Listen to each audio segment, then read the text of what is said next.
Bonjour Sophie. Bonjour. Comment vas-tu? Ça va. Bon, Sophie, merci d'avoir accepté l'invitation, ça me fait super plaisir. Est-ce que tu peux te présenter et surtout aussi nous présenter ton métier? D'accord, donc je suis Sophie Chaubron, j'ai 50 ans et je suis infirmière de métier. Et actuellement, je suis cadre formateur depuis 6 ans. Et avant, j'étais cadre de proximité dans les services pendant à peu près 6 ans également. Ok, tu es cadre de formateur dans quel organisme? Dans un institut de formation de soins infirmiers et aides-soignants à Montluçon. Voilà, et donc on est responsable, toute une équipe, je ne suis pas toute seule, on est responsable de la formation des futurs infirmiers. D'accord, voilà. Tu interviens aussi sur la partie aide-soignante? Alors auparavant, on était en transversal, à la fois aide-soignants et infirmiers. On a un petit peu divisé l'équipe en deux, une équipe plus sur les aides-soignants et une équipe plus au niveau infirmier. Mais on travaille en collaboration avec les collègues, et surtout moi sur le domaine de la psychopathologie où je suis très à l'aise. Alors justement, tu travailles avec combien de collègues? Alors en tout, on est 18. D'accord. Voilà, donc, et on est répartis sur des semestres. Donc pendant 6 mois, on est avec 4 à 5 collègues où on travaille sur toute l'unité d'intégration du semestre qui est spécifique. Chaque semestre a des objectifs. Comment tu construis tes différents temps de formation? Est-ce que c'est en fin d'année pour l'année à suivre? Est-ce que c'est en tout début de formation? À quel moment ça se fait ça? Alors en fait, on est un petit peu complètement en décalage. Souvent les années calendaires à l'hôpital c'est de janvier à janvier et nous on est de septembre à septembre. Là actuellement on est sur le semestre, moi personnellement je suis sur le semestre 3, sur le semestre 2. Parce que le semestre pair, c'est de février à juillet et les semestres impairs de septembre à février. Donc là, je suis actuellement sur le semestre 2 et on commence déjà à réfléchir sur le semestre 3. C'est-à-dire qu'on va commencer à travailler notre programmation de septembre à février de cette année, de cette fin d'année. D'accord. Est-ce que tu pourrais présenter pour les jeunes qui voudraient rentrer dans un IFSI, comment se déroule la formation d'une future infirmier? D'accord, donc déjà c'est une formation qui se fait sur 3 ans. Elle est en alternance stage et cours, à peu près équivalent de temps de stage et de cours, sauf le premier semestre où on a beaucoup d'apports théoriques. Évidemment, on ne peut pas aller sur le terrain sans avoir un minimum d'apport. Et ensuite, c'est alternance stage et théorie. Et puis ça tourne en fait, ça va tellement vite. Il y a des épreuves à valider, il y a les partiels. Les fameux partiels, parce il y a aussi le côté licence. Il n'y a pas qu'un diplôme d'État, il y a aussi la licence. Donc il y a des partiels qui ont lieu en fin de semestre. Donc chaque fin de semestre, il y a les partiels et puis et à la fin, le diplôme final avec un travail de fin d'études et un stage pré-professionnel.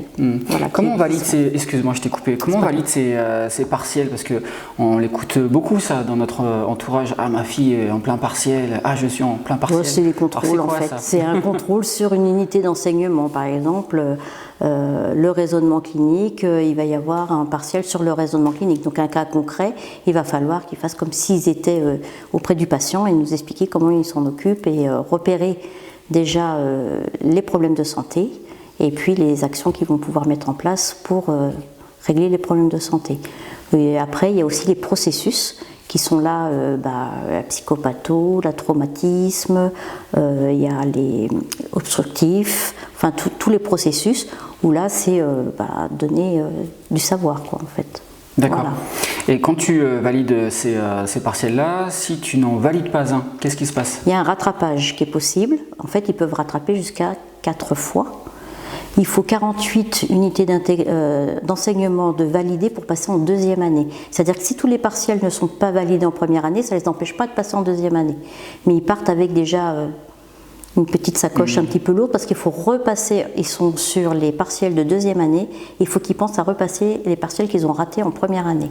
Donc l'idéal c'est de travailler régulièrement, pas attendre 15 jours avant les partiels pour commencer à réviser, parce que c'est trop tard. Et puis se mettre une pression pas possible, et ça sert à rien Surtout qu'en plus, alors on travaille maintenant par capsule, c'est-à-dire que c'est l'université qui fait les cours. On n'a plus de médecins qui viennent nous faire les cours, donc c'est fait par l'université. Donc ils ont des temps de capsule et nous on fait des TD d'intégration pour voir comment ils ont compris, comment ils intègrent les données nécessaires pour le métier d'infirmier. En fait, on les aide à faire le tri de ce qu'il faut apprendre, savoir, et puis ce qu'il y a en connaissances culturelles, quoi. D'accord. Et en fin de formation, tu valides ton diplôme comment? Eh bien, déjà, il faut avoir validé toutes les unités d'enseignement. Donc, il faut avoir les 300 crédits. Je crois que c'est 300. Je ne les compte pas, en fait. Ah, quelque chose près. Il faut qu'ils aient tout validé. Et puis, le fameux mémoire avec un oral, un écrit et un oral.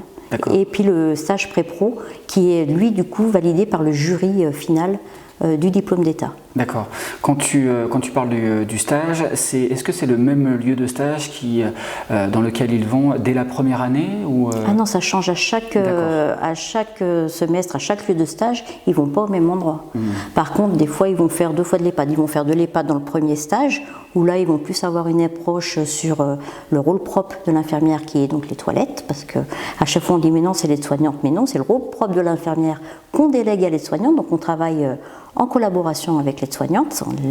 L'une ne peut pas travailler sans l'autre. Et en 3e année, ils peuvent retourner en EHPAD, mais là plus pour voir la gestion d'un secteur d'activité, parce que du coup l'infirmière elle est moins sur le côté rôle propre qu'elle délègue surtout en EHPAD, et elle va être plus sur du rôle prescrit.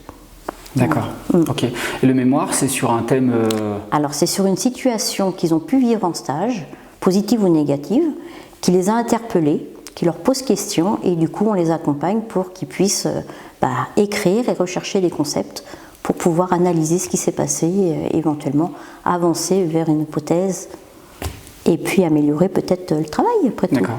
Tu les accompagnes toi dans cette démarche de mémoire? Oui, tout à fait. Tous les formateurs les accompagnent. On est directeur de mémoire. Avec eux, on les accompagne le plus possible. Super, ouais, c'est bien. Ouais. Ok. Est-ce que tu peux nous parler des matières pour lesquelles tu interviens directement, toi? Oui, alors moi j'interviens sur le processus psychopathologique, j'interviens sur le raisonnement clinique, avec tout ce qui est santé, maladie, handicap, sur la santé publique. Voilà, à peu près, je crois pas que j'en oublie, c'est déjà pas mal. Et puis ici sur l'éducation thérapeutique aussi. D'accord. Voilà. Ok.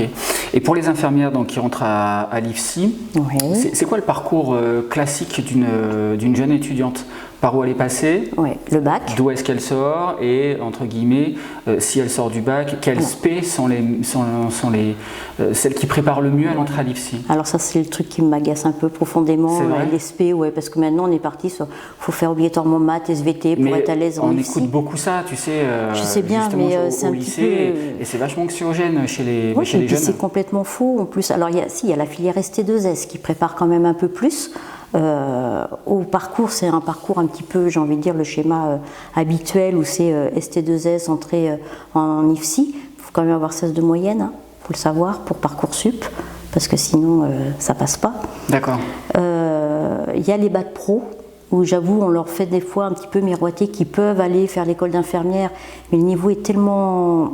Enfin, de passer d'un bac professionnel à tout de suite une licence, c'est un sacré fossé entre les deux, et des fois j'ai l'impression qu'on leur fait miroiter des choses qui sont difficiles.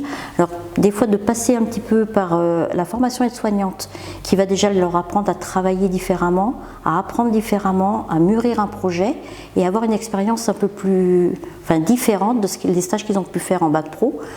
Ça peut les amener, après on voit s'ils y arrivent bien au niveau aide-soignante, on peut les encourager à continuer vers infirmière. Mais je pense qu'il ne faut pas hésiter à faire cette année-là pour les bacs pro, pour être plus à l'aise ensuite en école d'infirmière, parce qu'on voit bien qu'ils sont en difficulté. Marche après marche, il ne faut pas être pressé. C'est ça, ouais. Donc il y a les C2S, puis il y a les filières bac général, où là il n'y a pas forcément... Après j'ai envie de dire, il y a les littéraires, pour écrire des transmissions, il faut savoir écrire français, mine de rien... C'est la base. Faut savoir compter. Alors le problème qu'on a maintenant avec l'éducation nationale, c'est que la règle de 3, ça n'existe plus. Faut plus en parler. Ils savent pas leur table. Ils sont tout de suite avec leur téléphone. Ils savent même plus faire une division de base. Et là, moi, c'est ça qui m'affole en fait, parce que le calcul de dose, c'est du calcul simple. Donc il n'y a pas besoin d'avoir fait maths ou on a qu'on fait l'aspect maths. Alors ils sont contents parce que oui, j'ai eu mon bac avec mention maths. Et puis en calcul de dose, ils se plantent parce qu'ils ne savent pas faire un produit en croix. D'accord. Donc voilà, j'ai envie de dire, il faut partir dans cette filière parce qu'on a envie d'aller aider l'autre, pas parce qu'on a vu de la lumière et puis on s'est dit tiens, allez, on y va. Mais non, ouais, il faut avoir envie d'aller aider l'autre. Après, peu importe le bac. Après, il y a les professionnels. Il y a des gens qui sont déjà aides-soignants ou qui font un autre métier, qui ont envie de se réorienter. Et là, c'est un concours. C'est concours toujours avec une épreuve de français et une épreuve de maths. Voilà. Et il y a des préparations concours pour ça. D'accord. Ouais. Et c'est 3 types de publics, donc parcours classique, bac G, Ouais. bac pro. Les bacs. Et bac. Bac. Et donc du coup, les professionnels qui veulent se reconvertir, ils peuvent entrer en même temps dans le cursus Ils entrent en même temps, ils sont mélangés. D'accord, mais ça c'est intéressant en termes de... Ce qui est intéressant, c'est qu'on va avoir des 17 ans et demi avec des personnes de 50 ans. Ouais, tout à fait. Donc c'est la richesse aussi. Et puis quand on fait des TD, ils sont en petits groupes, on divise la promotion en petits groupes et on s'arrange toujours pour qu'il y ait des aides-soignants dans les groupes ou des personnes plus mûres et du coup qui peuvent tempérer la fougue et le jean-foutisme de certains jeunes aussi. Ça arrive, ouais. Ouais, on va en parler. Ouais. Les promos, c'est des promos de combien d'étudiants? Alors, à Montluçon, jusqu'à présent, il y avait 90 places en première année. Là, on augmente à 122 parce qu'il faut augmenter les quotas. C'est énorme. C'est énorme, surtout qu'au premier semestre, comme j'ai dit, il y en a qui viennent là un petit peu par défaut parce que sur Parcoursup, ils ont fait des vœux, c'est pas leur premier choix qui sont là. Il y a ceux qui se sont fait une image complètement fausse du métier parce qu'ils ont regardé Grey's Anatomy ou enfin toutes les séries. Ah ouais, c'est pas ça reflète pas la réalité. Si seulement, ça serait beau, mais non, c'est pas ça du tout. Et donc ils se rendent compte au premier stage que en fait c'est pas ça, c'est pas fait pour eux, et donc ils arrêtent. Donc là on était à combien cette année? Ils étaient 112 je crois, et là on arrive, ils sont 95. D'accord. Donc il y a déjà une première perte quoi. D'accord, ok. Et en termes de taux de réussite? Ça dépend des années, ça dépend, il faut dire allez, 80-85% à peu près. Ce qui est déjà bien, hein, ce qui est déjà très, très bien. Oui, en même temps quand on voit, ils arrivent à 60-70, seulement en troisième année, 60. Quand on est à 60, on est combien? On est content, et qu'il y a quand même des échecs, quoi, à dernière minute. Bon, après, ils sont diplômés 3 mois ou 6 mois plus tard. C'est que ça décale un petit peu, quoi. D'accord. Bon, tout à l'heure, je t'ai tendu une perche. Est-ce que tu as pu, toi, observer une différence générationnelle chez les étudiants d'aujourd'hui et les étudiants qui frappaient à la porte de l'IFSI il y a encore quelques années? Alors, en 6 ans, parce que ça fait 6 ans, donc je peux voir le décalage, on n'a pas la même population. Du tout, du tout. Déjà, maintenant, on a il faut qu'on travaille avec ça, hein, c'est qu'on a des ados qui ont une main qu'on poussait qui s'appelle le téléphone portable. Et ça, c'est très, très, très compliqué, quoi. Et on se dit, mais dans les services, ils nous disent, mais dans les services, les infirmières ont leur téléphone portable dans leur poche. Et là, on se dit, waouh, ça c'est. Il y a un problème avec ces téléphones portables. Ce que tu veux dire par là, c'est que pendant les cours, en fait, ils pianotent, c'est ça que tu veux dire? Ils pianotent, ils jouent. D'accord. Ils jouent. Alors, ils sont un peu des fois.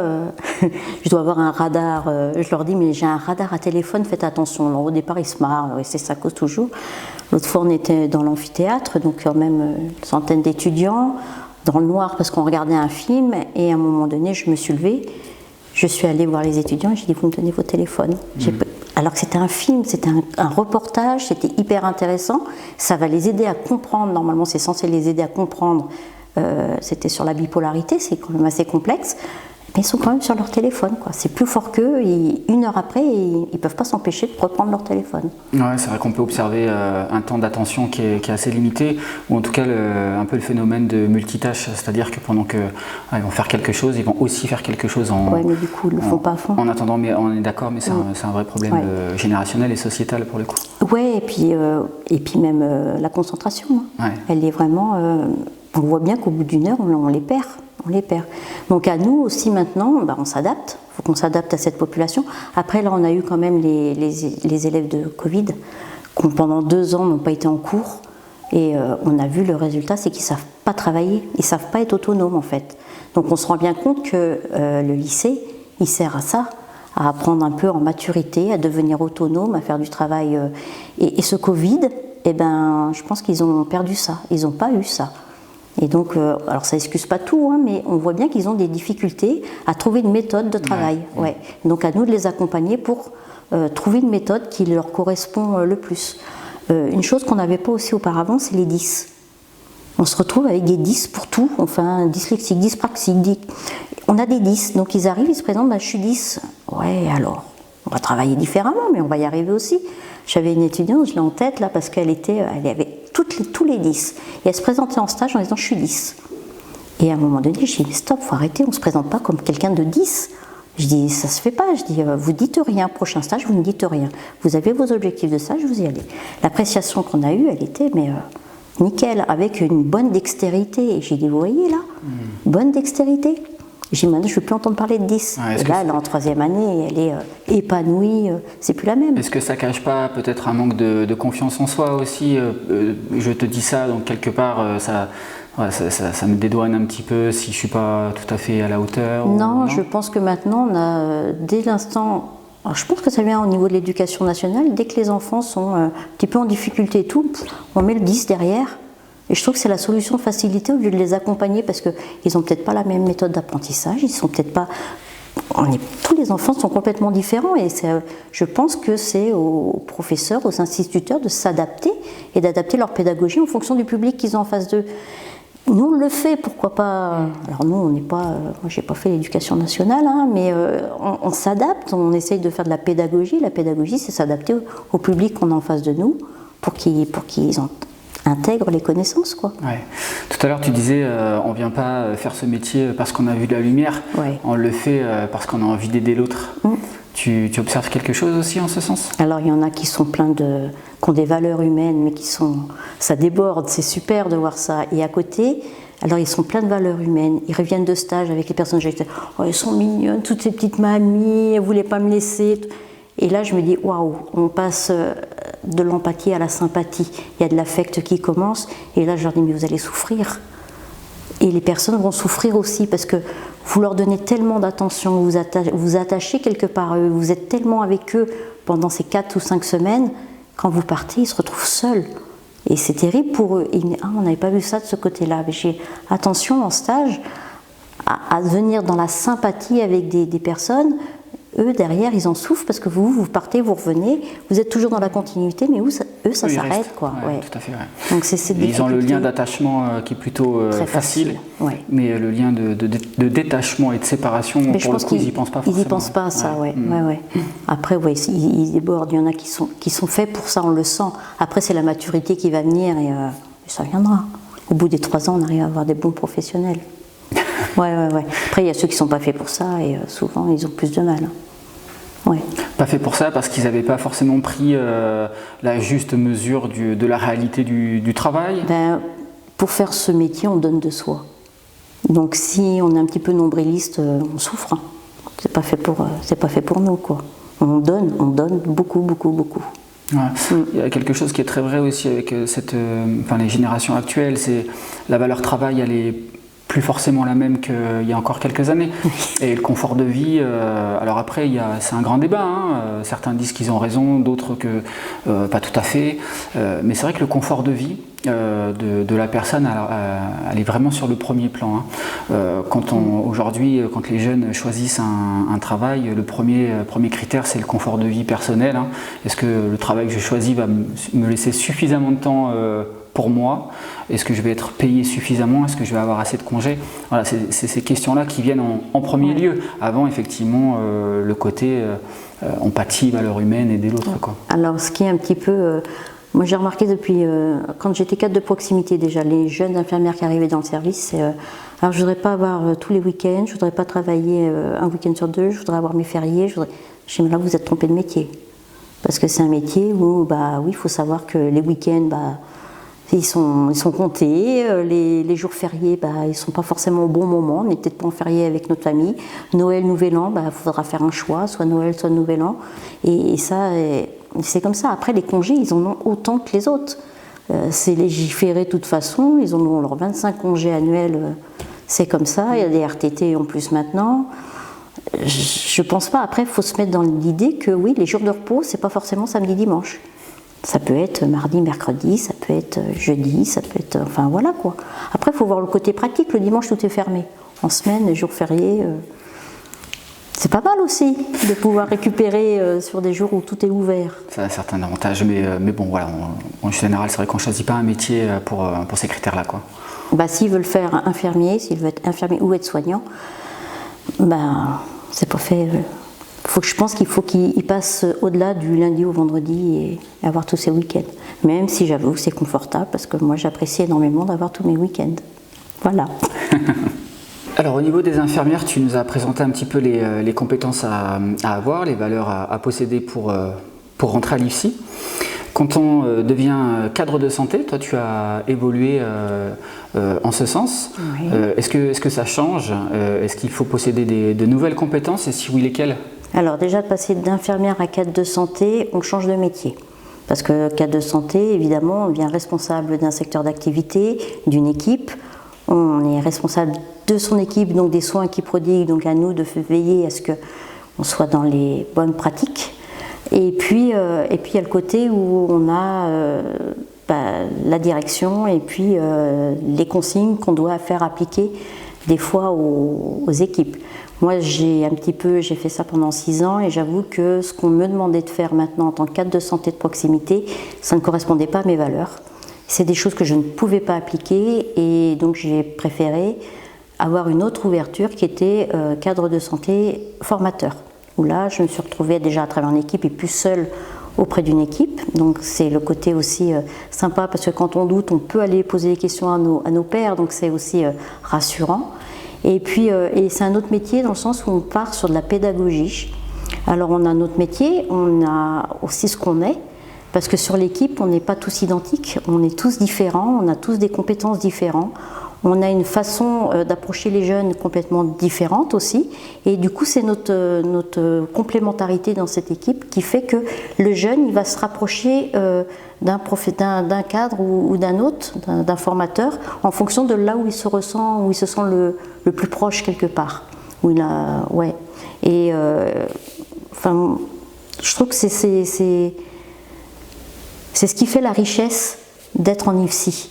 Parce qu'on est auprès déjà de populations qui changent tous les ans, on est avec des jeunes, on est obligé de rester jeune, bien sûr, même si des fois on est un petit peu rattrapé, nos corps disent oh doucement, on n'est plus si jeune que ça, mais on est toujours avec des jeunes, on essaye d'évoluer, notre vocabulaire aussi, parce que le vocabulaire chez les jeunes change et qu'on s'adapte. Ouais. Donc le wesh-wesh de quelques années c'est fini, le pouce c'est pouce maintenant qu'on dit pour faire pause. D'accord, ok. Moi, je suis restée très sportive parce que j'ai fait du basket, donc je suis temps mort. Okay. Comme ça, tout ça parle à tout le monde, parce que ça, c'est toujours d'actualité. Après, il faut quand même qu'on soit dans la bienveillance. Toujours dans la bienveillance, parce qu'en fonction... Alors, des fois, il y a des étudiants qui nous tiennent chaud. Hein. Ça serait les nôtres, on dit on a envie de les baffer, quoi, mais on ne peut pas. Ils sont là, ils sont en construction professionnelle, donc il faut de la bienveillance. Et puis, essayer de comprendre pourquoi ce comportement-là, à ce moment-là. Et puis, pour les mécanismes de défense, hein, on en a tous. Et à un moment donné, quand on se sent un petit peu fragile, on les met en avant. Qu'on soit formateur ou étudiant, eh ben, on est confronté à ça. Donc, il faut énormément de bienveillance dans ce métier. Et puis, être capable de se remettre en question, tout le temps. Parce que ça change, les technologies changent. Et on doit s'adapter justement à cette nouvelle technologie. Alors là, on avait les médecins qui venaient faire les cours, maintenant on passe en capsule. Avant on faisait de la simulation, bientôt on va se retrouver avec les masques virtuels. Okay. C'est prévu ça déjà? Ça, on en parle de plus en plus. Tout doucement, je pense que notre métier va s'en aller. Des formateurs? Oui, parce qu'on va être remplacé par l'intelligence artificielle, par des robots, Il y a un IFSI dans le sud de la France où ils sont en test, où il n'y a quasiment pas de formateurs parce que c'est de la réalité virtuelle. Les stages, ça se fait en réalité virtuelle. En fait, ils sont dans une salle de simulation avec un mannequin et puis... D'accord. Ouais, non, c'est beau la technologie, peur, mais ça fait peur, ouais. Ça fait peur parce que la réalité virtuelle, c'est une chose, mais le cœur d'un métier... Et ça, je suis désolée, l'humain, on ne peut pas travailler avec de la réalité virtuelle pour transmettre le côté humain, quoi, le relationnel. Et moi, il faut qu'on m'explique comment on peut être relationnel, créer une relation avec quelque chose de virtuel. Et ça, pour moi, c'est Non, c'est impensable. Impensable parce que la relation. Moi, j'ai fait ce métier d'infirmière pour être dans le contact avec l'autre, être dans la relation à l'humain. Donc voilà, la difficulté maintenant, c'est de plus en plus où on se retrouve en un décalage quelque part. Et dans les lits, ce ne sera pas de la retail, ce ne sera pas des mannequins, ils ne seront pas branchés, ils seront branchés mais à des machines. Alors certes, il y a l'intelligence artificielle qui amène des nouvelles choses au niveau de la santé, des pathologies, des découvertes qui sont utiles, mais le soignant, il faut qu'il reste humain, quoi. Ok. Et quand tu es passé d'infirmier à cadre de santé, est-ce que pour exercer cette nouvelle fonction, tu es parti en formation? Et oui. Comment ça s'est passé? Oui, déjà c'est un concours. Pour être cadre de santé, c'est un concours. Donc j'ai fait le concours et je suis partie 10 mois en formation. Donc j'étais sur Nantes. Donc à l'IFCS de Nantes et on avait un master en parallèle avec Paris-Dauphine. Donc c'était les formateurs, c'est plus que des formateurs, hein, à Paris-Dauphine, c'est des professeurs qui venaient nous faire les cours sur Nantes. Voilà, donc j'ai eu cette chance-là, ouais. Et à la fois, c'est là, moi j'étais partie pour être cadre de santé de proximité. Donc dans la formation, on avait deux branches. Formateur ou cadre de proximité. Moi, je savais qu'en revenant de l'école des cadres, je serais sur un travail de cadre de santé de proximité. Donc, je m'étais inscrite là, mais on a quand même un stage pédagogique à faire. Et là, j'ai eu comme la révélation en disant, je me suis plantée, c'est de la formation que je voulais faire, c'est chouette, c'est super. Et j'avais été voir mon référent pédagogique, qui est Michel Poisson, à ce moment-là, et je lui avais dit, je me suis plantée. Il me dit, mais non, un jour, si ça doit se faire, ça se fera. Et puis là, j'ai pensé à lui quand ça s'est fait. Et c'est quoi le déclic? Comment tu t'es dit, je me suis plantée, en fait, c'est de la formation que je vais faire? Parce que je me suis retrouvée dans un IFAS. Et c'est quoi l'IFAS? Institut de formation d'aide-soignants. Ok. C'était à La Roche-sur-Yon. C'était 4 semaines où je me suis éclatée avec une population qui était en soif d'apprendre un métier, envie justement d'être avec l'humain et tout. Et je me suis régalée. Et je me dis, mais c'est ça, quoi. Ce qui fait qu'après, quand déjà infirmière, j'étais beaucoup avec les étudiants. J'aimais bien être référente des étudiants pour aussi continuer à apprendre, parce que mine de rien, ça avance très très vite. Donc on continue à apprendre toute sa vie. Ça permet de nous renouveler aussi les étudiants. Les pratiques aussi, ouais. Et donc et puis on se transmet, quoi. Enfin, on est dans l'échange. Et après, en tant que cadre de santé, on est tuteur des étudiants. Et je prenais plaisir à les accompagner sur leur analyse de situation, des choses comme ça, parce que c'est quelque chose qui me plaît beaucoup, et pour voir s'ils ont bien compris la prise en charge du patient. Et ça me tenait à cœur de bien prendre en charge le patient, quoi. Donc, et en tant que cadre de santé, infirmière, tu l'as assez bien décrit au niveau de la relation à l'autre et au niveau des techniques.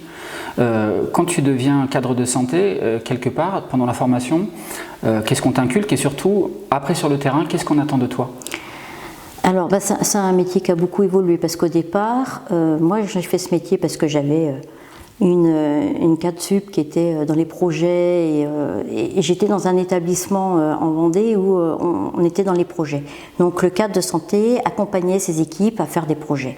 Et ça c'était le top, c'est les accompagner là-dedans. Donc j'ai travaillé au départ, j'étais faisant fonction pendant 3 ans pour voir si ce métier me correspondait aussi, parce que c'est pas donné à tout le monde de vouloir changer, et puis métier de cadre, c'est pas...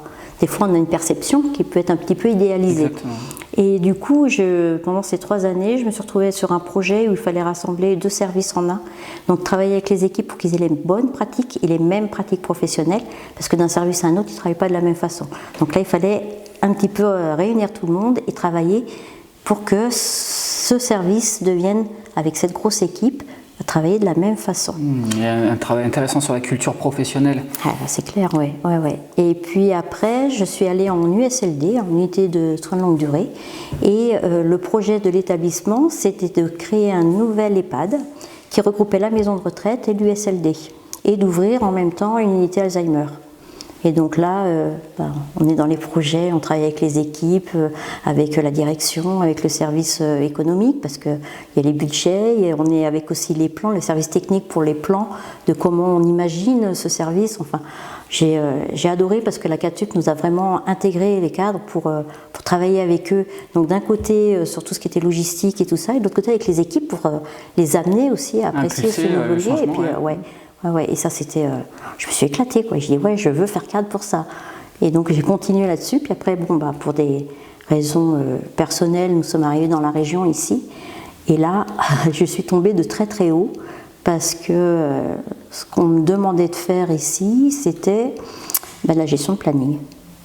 Et moi, l'hôpital où j'étais avant, si on avait un arrêt, on appelait la DRH, Direction des ressources humaines, qui est là pour justement travailler sur les ressources. Et quand on avait un arrêt, on les appelait, ils nous rappelaient en disant voilà, vous aurez telle personne qui viendra tel jour, par contre, il faudra voir, ça sera ces horaires-là. Donc nous, on avait juste à travailler avec les équipes pour changer qui veut changer d'horaire, mais pas de jour. Pas revenir sur des repos non plus. Alors que là, je me suis retrouvée à... j'ai l'impression de prendre les agents pour des pions, et puis les rappeler sur leurs vacances, les rappeler sur leurs congés, les rappeler sur leurs jours de repos. Et là, je me dis, mais c'est violent, quoi. C'est très violent. Ils ont un repos, ils ont prévu des choses, et nous, on arrive avec le téléphone, il y a un arrêt, il faut revenir. Enfin, je trouve ça très violent. Ouais, tu avais pu en parler à ton N+1 à l'époque, justement, de cette différence de représentation, de culture professionnelle. On m'a dit qu'ici, ça avait toujours été comme ça. D'accord. Donc, quand on part du principe que ça a toujours été comme ça, oui, mais enfin, à un moment donné, il faut peut-être évoluer. Moi, je suis sur du projet, donc du coup, j'ai changé d'établissement. Notre établissement, c'était pareil. Changé. Je trouvais plus ma place. Et j'ai trop de respect pour les gens pour pouvoir... Enfin, je me trouvais maltraitante. Et quand c'est comme ça, on arrête, quoi. On va voir ailleurs. Ouais. Voilà. Ouais. Ok. Et donc, du coup, alors cette bascule pour devenir donc après formatrice, est-ce que tu es repartie en formation? Et non. Comment ça s'est passé? Non, en fait, j'ai postulé sur une ouverture, une collègue qui venait de l'IFSI, qui venait faire les MSP, parce qu'il y avait des mises en situation professionnelle auparavant, qui m'a dit il y a un poste qui se libère. D'accord, donc j'ai appelé la directrice, il paraît qu'il y a un poste qui se libère, elle me dit oui, tout à fait. J'attends votre courrier et tout, donc j'ai fait mon courrier, et puis en septembre, ça s'est fait en 6 mois, quoi, 6-7 mois. Et ça a été une belle porte de sortie pour le coup. Super, ouais, parce que j'en pouvais plus. En fait, c'était très difficile pour moi d'aller travailler. Ouais. Ok. Ouais. Et donc, alors, on arrive, on devient un formateur à temps plein. Et on est perdu. On est complètement perdu parce que c'est un autre travail. Alors moi, j'ai eu la chance d'avoir un tuteur, une collègue en fait, qui était ma béquille, comme on dit, et puis qui m'a guidée, et puis voilà, on n'est pas tout seul, c'est une équipe, et puis là on part et ça va vite, quoi. Ça va vite. Et comme j'aimais déjà donner de moi pour accompagner les étudiants et tout, j'ai pas trop été perdue, sachant que je faisais déjà des interventions en IFSI, parce que j'avais fait une formation sur la bientraitance, maltraitance, donc je faisais des interventions en IFSI sur ça. J'ai toujours gardé un petit pied quelque part en IFSI, ou en IFAS. Ouais. La transmission, elle a toujours été présente, d'une manière ou d'une autre, en tout cas dans ton parcours pro. Ouais, même auprès du patient. Aujourd'hui, c'est presque l'aboutissement. Alors, je ne sais pas les futures années, mais en tout cas, aujourd'hui, tu es en plein dedans, quoi. Ouais, puis...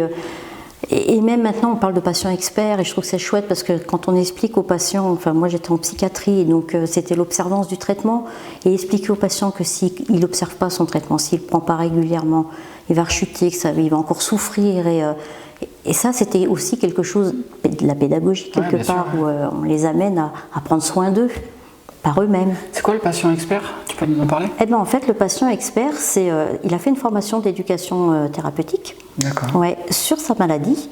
Alors, comment... Il y a 4 principes. C'est qu'est-ce qu'on sait de sa maladie, qu'est-ce qu'on en comprend, comment on peut faire pour bien vivre avec sa maladie, et ce qu'on met en place pour vivre au quotidien avec la maladie.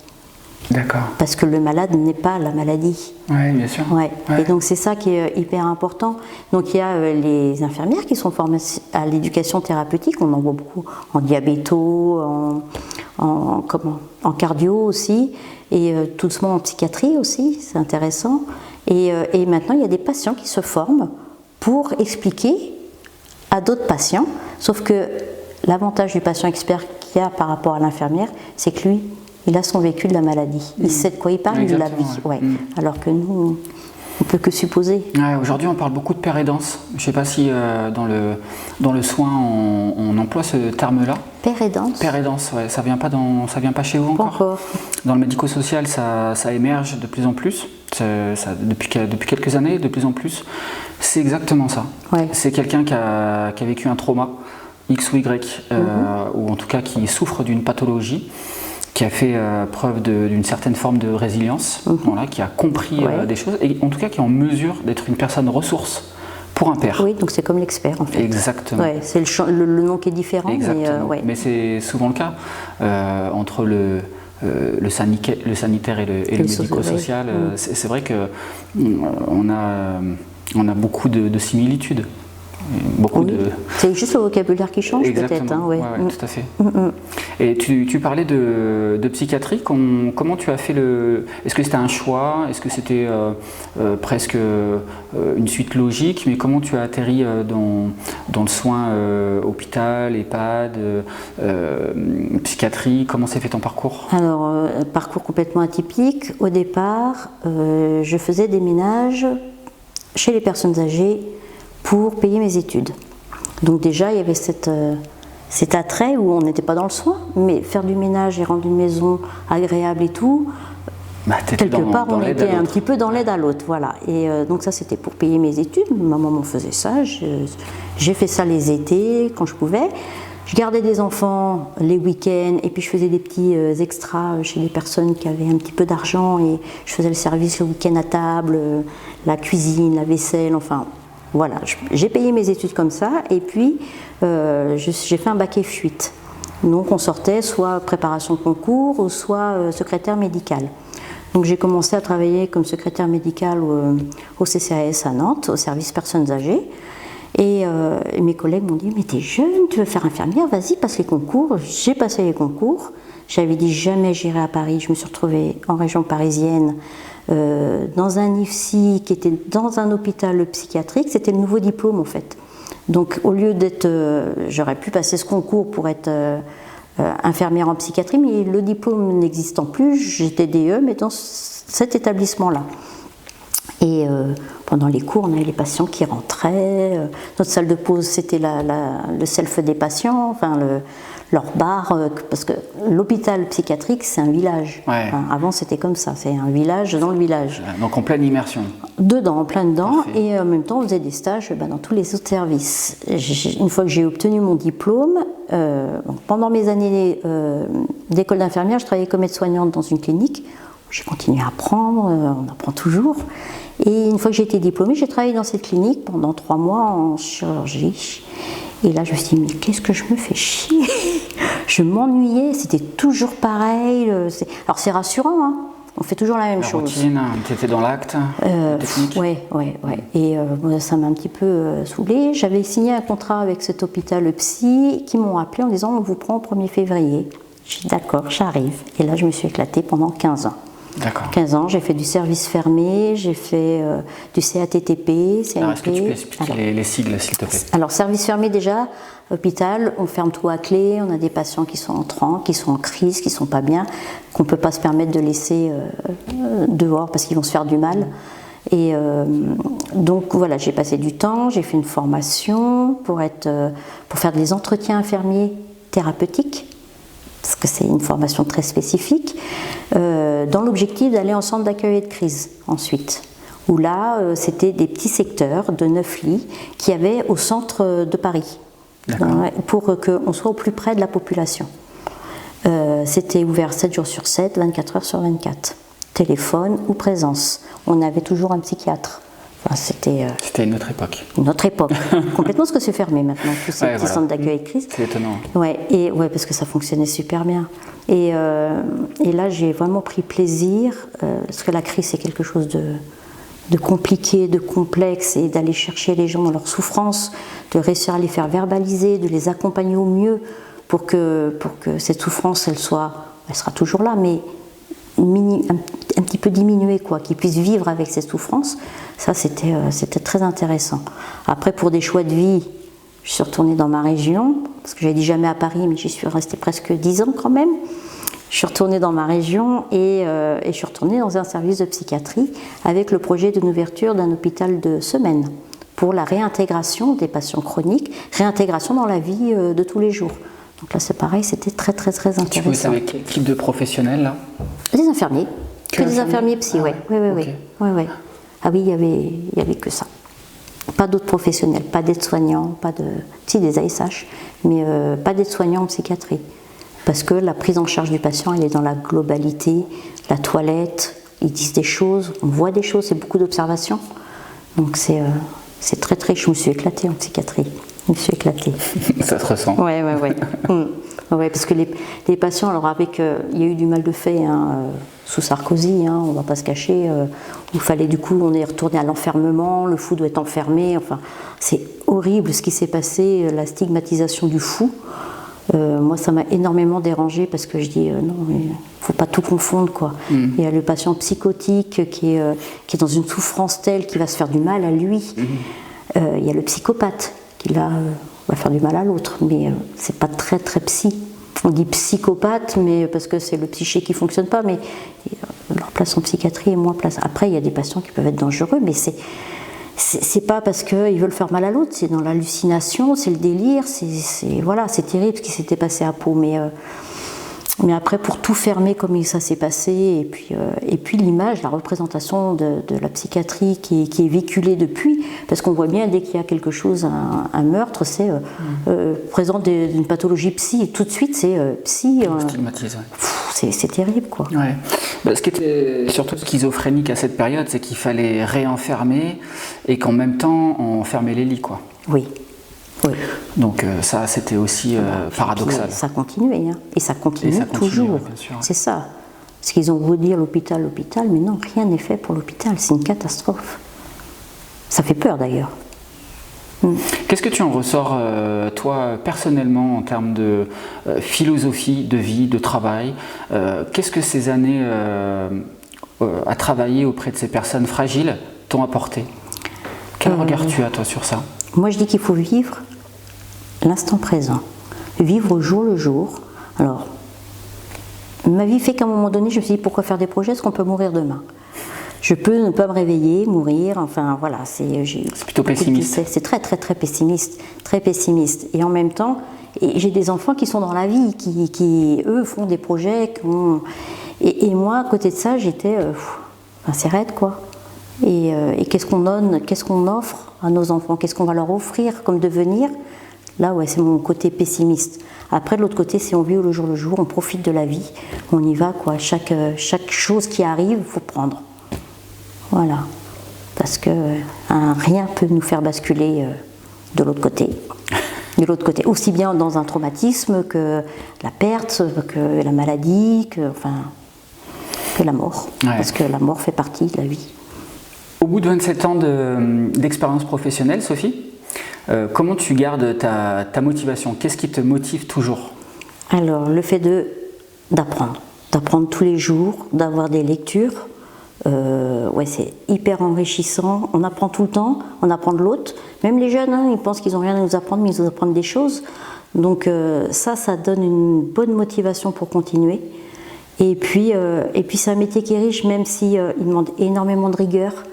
Il demande de la patience, des temps de pause, parce que les congés, ça sert à ça aussi, à évacuer un petit peu, changer de bulle.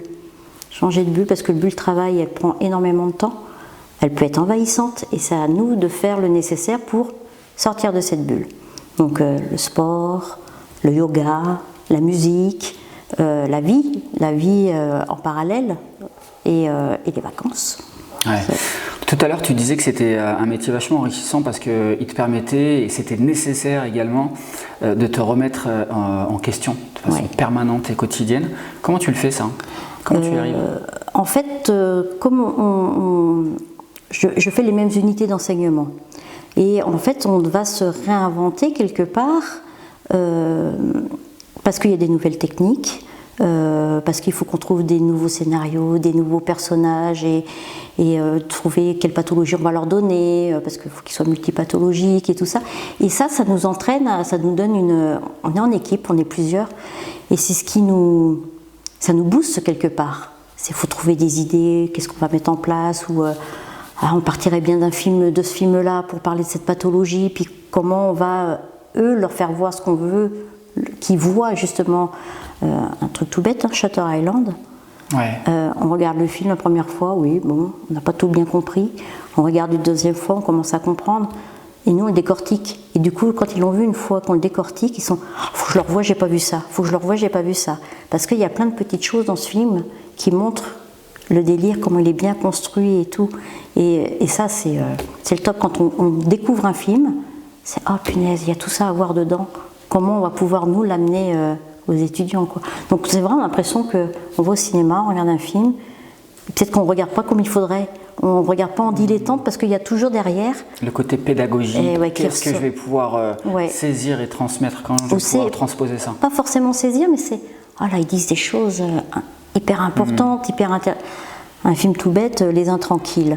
Il est sorti l'année dernière avec comment il s'appelle, Pio Marmaille, peut-être, acteur, et il joue un patient, enfin c'est une personne qui souffre de troubles de l'humeur avec un accès maniaque, un accès dépressif et les retentissements sur sa famille. Et j'ai vu le film, je suis waouh, là on voit bien le retentissement sur la famille, on voit bien quand il est en phase maniaque, la créativité, le manque de sommeil, est-ce que la famille peut faire vivre, et puis le côté quand il est au fond du lit et tout, qu'il a envie de mourir, quoi. Et je dis waouh, ce film-là, alors émotionnellement il est intense. Et je pense que les personnes qui ne connaissent pas bien cette pathologie, ils vont voir quelqu'un qui est entre deux humeurs, mais du coup à travailler c'est le top, quoi. Ouais.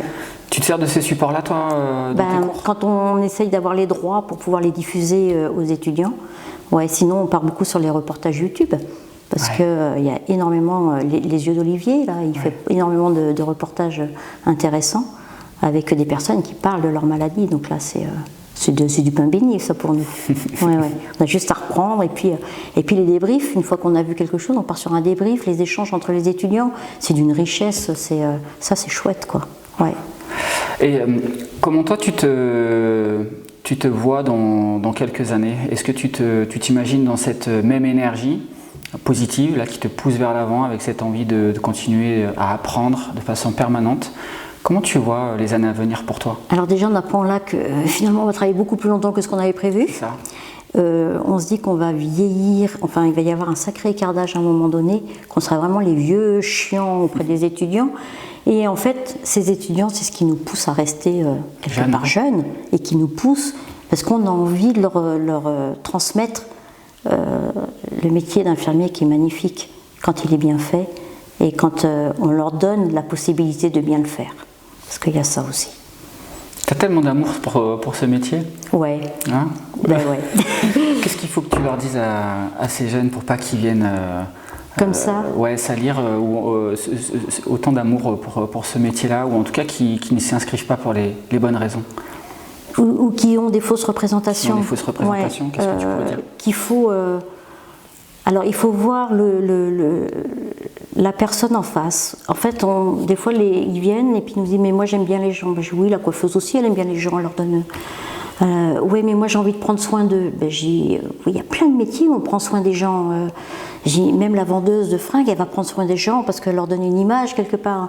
Alors c'est difficile de dire pourquoi on veut faire ce métier. Mais je pense que faut aimer son prochain. Faut pas avoir peur du corps vieillissant. Faut pas le voir. Alors après, c'est vrai que c'est facile à dire quand on est plus ancien, mais c'est enlever le côté sexuel de ce corps et se dire que c'est un corps qui est meurtri, qui a vécu et qui a besoin de soins. Voilà. Et quand on part de ça, et puis dire que les personnes ont une histoire, ils ont un vécu, ils ont des choses, on ne sait pas tout. Nous, on est jeunes, on pense avoir les jeunes, parce que j'en ai à la maison, de toute façon, ils savent plus que nous, ils ont vécu presque plus que nous de choses que nous. Et quand on dit, mais nous aussi on a une vie, nous aussi on a été jeunes, nous aussi des fois on a un petit peu transgressé les règles, mais c'est pas pour ça qu'on sait tout. Et même encore, j'avoue, moi à 50 ans, j'apprends encore, il y a encore des choses où je me fais avoir, et puis voilà quoi, ça s'appelle l'expérience. L'expérience, je pense que plus on vieillit dans ce métier, alors soit on devient aigri, et là il faut qu'on change de métier, ou soit au contraire on s'accroche à des valeurs humaines, quoi. Il faut avoir des valeurs. Qu'est-ce qui t'inspire? Où tu trouves ta source d'inspiration dans la vie? Ma source d'inspiration. Ben, je sais pas en fait. Je me lève le matin, je me dis bon, qu'est-ce que je vais faire de bien aujourd'hui, quoi. L'envie de bien faire? Envie de bien faire. Déjà du matin? Ouais. Et le soir, quand tu te couches, est-ce que tu penses au bien que tu as fait? Alors, le soir, quand je me couche, je ne pense plus à rien, je suis morte. Je suis épuisée parce que ça pompe énormément d'énergie psychologique, physique, moins physique parce que on est dit oui, nous, on n'est plus à porter des charges lourdes, on n'est plus à courir dans les couloirs, on court un petit peu entre deux salles, mais c'est pas pareil, mais c'est psychique, c'est toujours. Après, en ayant travaillé en psychiatrie, ma tête elle a toujours fonctionné. Mais je trouve que je la mets plus facilement au repos avec la pédagogie qu'en psychiatrie. Parce qu'en psychiatrie, il y a toujours, on l'a laissé, il n'était pas bien, comment on va le retrouver demain matin? Donc, psychiatrie, tu travailles avec l'humain, quoi. Tu travailles avec un patient qui est là et que tu vas retrouver le lendemain. Quand tu travailles en pédagogie, tu finis ton cours. Ouais, mais on a quand même l'étudiant derrière. Ouais, c'est vrai. Et l'étudiant, il est là, et puis s'il n'a pas compris, il va revenir en disant vous avez dit ça, mais j'ai pas compris ce que vous vouliez dire. Ou ils attendent, et puis après, j'ai rien compris en fait. Ou ils nous donnent une idée, mais non, c'est pas que vous avez rien compris, c'est pas tout à fait, tout n'est pas juste. Donc c'est rester dans le positif, ne jamais non plus dire c'est pas bien, c'est pas comme ça qu'il faut faire, c'est pas les bonnes pratiques. On part sur des bonnes pratiques, il y a des protocoles qui sont écrits, qui sont faits pour des bonnes pratiques, il faut partir de ça. Ok. Ouais. Tout à l'heure tu parlais de films. Ouais. Est-ce qu'il y a des ouvrages qui t'inspirent, des auteurs Alors, si je peux donner des auteurs pour des jeunes qui ont envie de faire ce métier, Walter Esbin, qui était infirmier et qui est docteur en santé publique, qui a écrit des ouvrages sur la relation soignant-soigné, sur le prendre soin, sur le care. Et ça, quand on lit le livre, on se dit, ouais, il a tout compris, lui. D'accord. Il a tout compris, ouais. Bon, il va falloir que je le lise parce que je ne connais pas du tout, du coup. Il y en a plein d'œuvres. Plein d'œuvres, ouais. Le dernier, c'est sorti en 2017, ça s'appelle Humanisme soignant et soins infirmiers. Et c'est ta Bible? Ah, Bible, je dirais pas ça parce que du coup je me retrouve avec plein de Bibles avec Walter Esbin, mais ouais, non, c'est un docteur en santé publique, quoi. C'est un chic type. Ouais. Il a une vision. Moi, j'envie, c'est la vision, on a envie de dire utopique du soignant, mais non, tout soignant devrait être comme ça en fait. Et c'est peut-être le soignant qui n'est pas comme ça, qui se dit merde, qu'est-ce que j'ai loupé moi? Pourquoi je ne suis pas comme ça? Qu'est-ce qu'il faut que je fasse pour devenir comme ça? Je pense que c'est plus ça. Ok. Si on devait clôturer cet échange, ouais. Tu aurais un mot de la fin? Le mot de la fin, c'est un métier dur, mais qui vaut le coup pour celui qui est passionné, qui a vraiment envie de donner de soi et de prendre soin de l'autre, à tout âge confondu. Parce qu'il va prendre aussi en retour. Oui, ouais. Et puis qu'on vieillit, puis qu'après ça sera nous, on prendra soin de nous, et ainsi de suite, quoi. Le cycle de la vie. Le roi lion, voilà, regardez le roi lion. Merci beaucoup Sophie pour cet échange. Merci Christophe. Pour ce que tu fais, c'est génial. Merci de m'avoir. Je te remercie. Porte-toi bien. Merci. À bientôt. Au revoir.